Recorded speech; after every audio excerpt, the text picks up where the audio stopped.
પરમાત્મા નાથને એટલું કહું છું કે હે સૃષ્ટિના સર્જનાર કાળિયા ઠાકર, યુગો યુગો સુધી માતા મિનળને બનાવજે.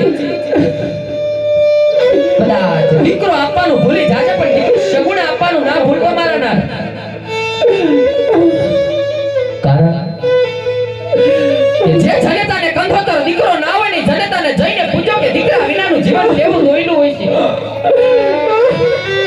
કે જે બેનીને પાદર ભરાયો એવો ગાય ના હોય ને બેનીને જઈને પૂછો કે મીરા વિનાની વિદાય કેવી વહમી લાગે છે સગુણા. હા માતાજી. કદાચ પોકરણ ગઢની ભીતરમાં ખાડો પડ્યો હોત તો કોઈ રંગ રોકીને ખાડો પુરાઈ શકત સગુણા માં. તારા મારા કરમમાં ખાડા પડ્યા છે કઈ રીતે પુરાઈ શકશે સગુણા માં.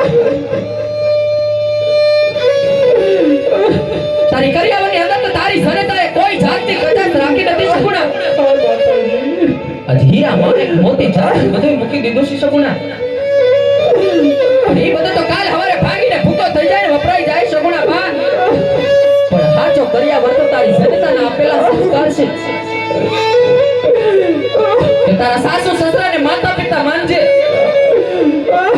જેઠ જોઈને જીણા બોલજો, જેઠાણીને મોટી બેન માનજે સગુણા. હા માતાજી. આજ ગમે એવો તારો પતિ હોય ને પતિને પરમેશ્વર માનજે અમારા બા. કારણ કે પતિને પરમેશ્વર માનવું તો ભારતની આર્ય નારીનો ધર્મ છે સગુણા. માતાજી. પણ આજ નાનેથી મોટી કરવામાં મારાથી તને કવને બવને બોલાઈ ગયું હોય ને સગુણા બા. તલીલુડા માંડવા હેઠે તારી અભાગણી જનેતા તને કહે છે કે દલડાની વાતો કરતા જાજો સગુણા બા. હા માતાજી. જે પણ તમારા દલડાની અંદર ભેદ હોય ને તલીલુડા માંડવા હેઠે તારી જનેતા તને કહે છે કે દલડાની વાતો કરતા જાજો સગુણા બા. દલડાની વાતો કરતા જાજો. હા માતાજી.